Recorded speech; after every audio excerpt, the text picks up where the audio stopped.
ये वीडियो सिर्फ एजुकेशनल और इन्फॉर्मेशनल पर्पस के लिए है, ये कोई इन्वेस्टमेंट एडवाइस नहीं है। सारे नंबर्स कंपनी के एनुअल रिपोर्ट और पब्लिक सोर्सेज से लिए गए हैं, तो इन्वेस्ट करने से पहले अपना रिसर्च ज़रूर करें। दोस्तों, आज हम बात करेंगे एक ऐसी कंपनी की जो आपके घर का फर्नीचर खरीदने नहीं बल्कि रेंट पे देती है, फर्लैंडको, जिसकी पेरेंट कंपनी है हाउस ऑफ किराया लिमिटेड।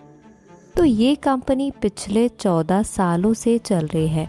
कभी ये हैवी लॉसेस में डूबी हुई थी, लेकिन फाइनेंशियल ईयर 2026 में इसने आखिरकार टर्न अराउंड कर लिया है। तो चलिए इस पूरी कहानी को शुरू से समझते हैं। सबसे पहले बात करते हैं बिजनेस मॉडल की। तो फर्लैंडको करती क्या है? सिंपल शब्दों में समझें तो आप फर्नीचर खरीदते नहीं हैं, बल्कि मंथली रेंट पे यूज़ करते हैं। सोफ़ा हो, बेड हो, डाइनिंग टेबल हो या फिर अप्लायंसेस, सब कुछ एक सब्सक्रिप्शन मॉडल पे मिलता है। नंबर्स देखें तो तस्वीर और साफ हो जाती है। फाइनेंशियल ईयर 2026 में कंपनी के टोटल रेवेन्यू का करीब 92% फर्नीचर रेंट से आया, यानी 341 करोड़ रुपए, और सिर्फ 8% फर्नीचर बेचने से आया, जो था सिर्फ 29 करोड़ रुपए। इसका मतलब ये एक asset heavy recurring revenue business है। कंपनी फर्नीचर बनाती या खरीदती है और फिर उसे बार बार रेंट पे देती है। एक ही एसेट से कई कस्टमर से कमाई होती रहती है। और एक इंटरेस्टिंग बात, इसका एक सब्सिडरी भी है, फर्लैंडको ग्लोबल, जो सिंगापुर में है, लेकिन अभी काफ़ी छोटा है। अब बिज़नेस मॉडल तो समझ आ गया, लेकिन हर बिज़नेस की तरह इसमें भी कुछ चैलेंजेस हैं। चलिए उन पर ऑनेस्ट बात करते हैं।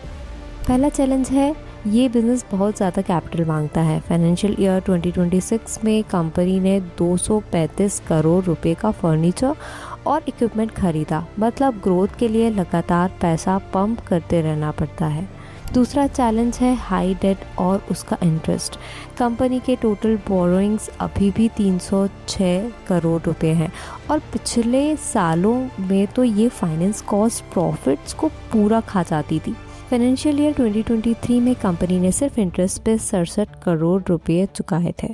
तीसरा चैलेंज है कस्टमर से पैसा वसूलने की दिक्कत। फाइनेंशियल ईयर 2026 में कंपनी को 14.45 करोड़ रुपए डाउटफुल डेट्स के रूप में लिखने पड़े, और क्रेडिट इम्पेयर्ड रिसीवेबल्स 26 करोड़ रुपए तक पहुंच गए।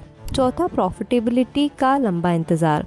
ये कंपनी 14 साल पुरानी है, लेकिन प्रॉफिट अब जाकर आया है। इसका मतलब रास्ता काफ़ी लंबा और मुश्किल रहा है। और पांचवा, कुछ छोटे टैक्स डिस्प्यूट्स पेंडिंग है। इनकम टैक्स का करीब 15 लाख और जीएसटी का करीब 14 लाख। बड़े नहीं हैं, लेकिन मौजूद ज़रूर है। तो चलिए नंबर्स को साल दर साल देखते हैं। रेवेन्यू की बात करें तो फाइनेंशियल ईयर 2023 में था 156 करोड़, 2024 में 140 करोड़, 2025 में 229 करोड़ और 2026 में छलांग लगाकर 370 करोड़। अब एबिटा देखिए, यहाँ असली कहानी है। 2023 में 33 करोड़ का लॉस, 2024 में 76 करोड़ का और बड़ा लॉस, लेकिन फिर 2025 में ये पलटकर 55 करोड़ का प्रॉफिट बन गया, और 2026 में 129 करोड़ तक पहुंच गया। इसी तरह प्रॉफिट बिफोर टैक्स 2024 के 130 करोड़ के लॉस से निकलकर 2026 में 33 करोड़ के प्रॉफिट में आ गया, और अर्निंग्स पर शेयर जो कभी माइनस में थी, वो अब बढ़कर 1 रुपया 19 पैसे हो गई है। एक छोटी सी बात यहाँ क्लियर कर देना ज़रूरी है। 2026 के फाइनल प्रॉफिट में 26 करोड़ रुपये का एक डिफर्ड टैक्स एसेट का बेनिफिट ऐड हुआ है, जो एक वन टाइम पॉजिटिव चीज़ है।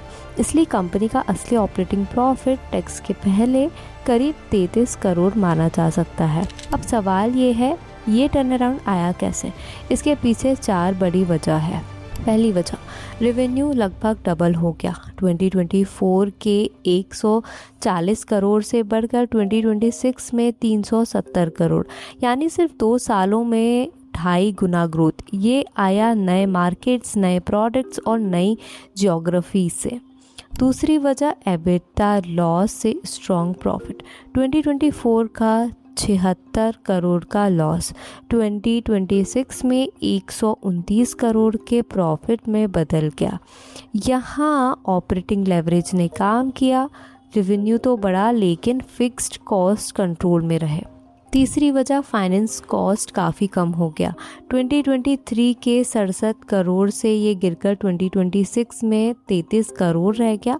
कंपनी को 125 करोड़ की फंडिंग मिली जो डेट चुकाने में लगी और इसी से इंटरेस्ट का बोझ हल्का हुआ।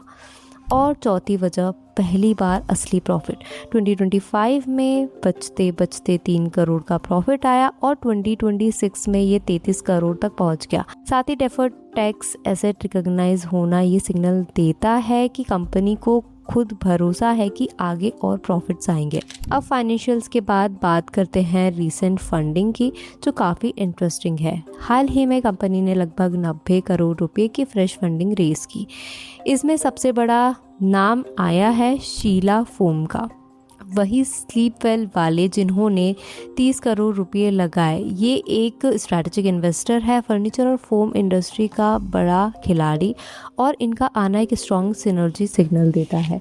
इसके अलावा वाइट ओक कैपिटल ने 20 करोड़ रुपए लगाए और बाकी करीब 40 करोड़ दूसरे इन्वेस्टर्स से आए।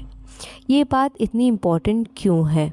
क्योंकि शीला फोम जैसा स्ट्रैटेजिक प्लेयर का आना, इसका मतलब है कि इंडस्ट्री के अंदर के लोग फर्लेंसो के मॉडल पर भरोसा कर रहे हैं। ये सिर्फ पैसा नहीं है, ये एक वैलिडेशन है। और फंडिंग की बात चली है तो अब आते हैं सबसे इंटरेस्टिंग पार्ट पर, वैल्यूएशन। यहाँ थोड़ा ध्यान से समझना क्योंकि यहाँ 2 अलग अलग नंबर्स हैं। पहला नंबर है फंडिंग वैल्यूएशन, जब कंपनी ने एक्चुअल पैसे रेज किए शीला फोम और वाइट ओक से, तो ये डील हुई करीब 1100 करोड़ रुपए के वैल्यूएशन पर, यानी लगभग 149 रुपये प्रति शेयर। दूसरा नंबर है अनलिस्टेड मार्केट वैल्यूएशन।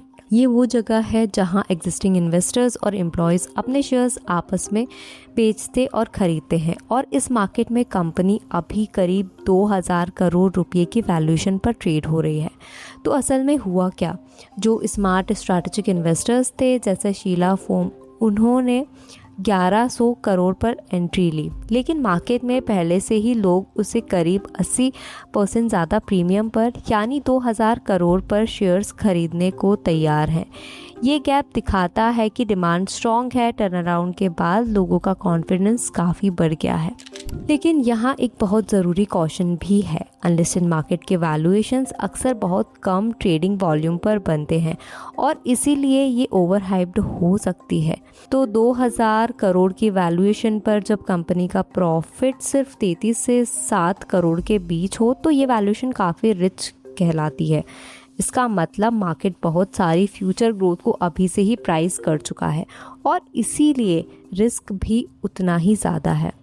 एक बात साफ है, जिन लोगों ने 1100 करोड़ पर एंट्री ली वो 2000 करोड़ पर खरीदने वालों के कंपैरिजन में काफ़ी बेहतर मार्जिन और सेफ्टी पर बैठे हैं। तो आपको क्या लगता है, क्या फर्लेंसो का ये टर्न अराउंड टिकेगा? मुझे कमेंट सेक्शन में ज़रूर बताइए, और अगर ये वीडियो पसंद आया हो तो लाइक और सब्सक्राइब करना मत भूलिए। मिलते हैं अगले वीडियो में।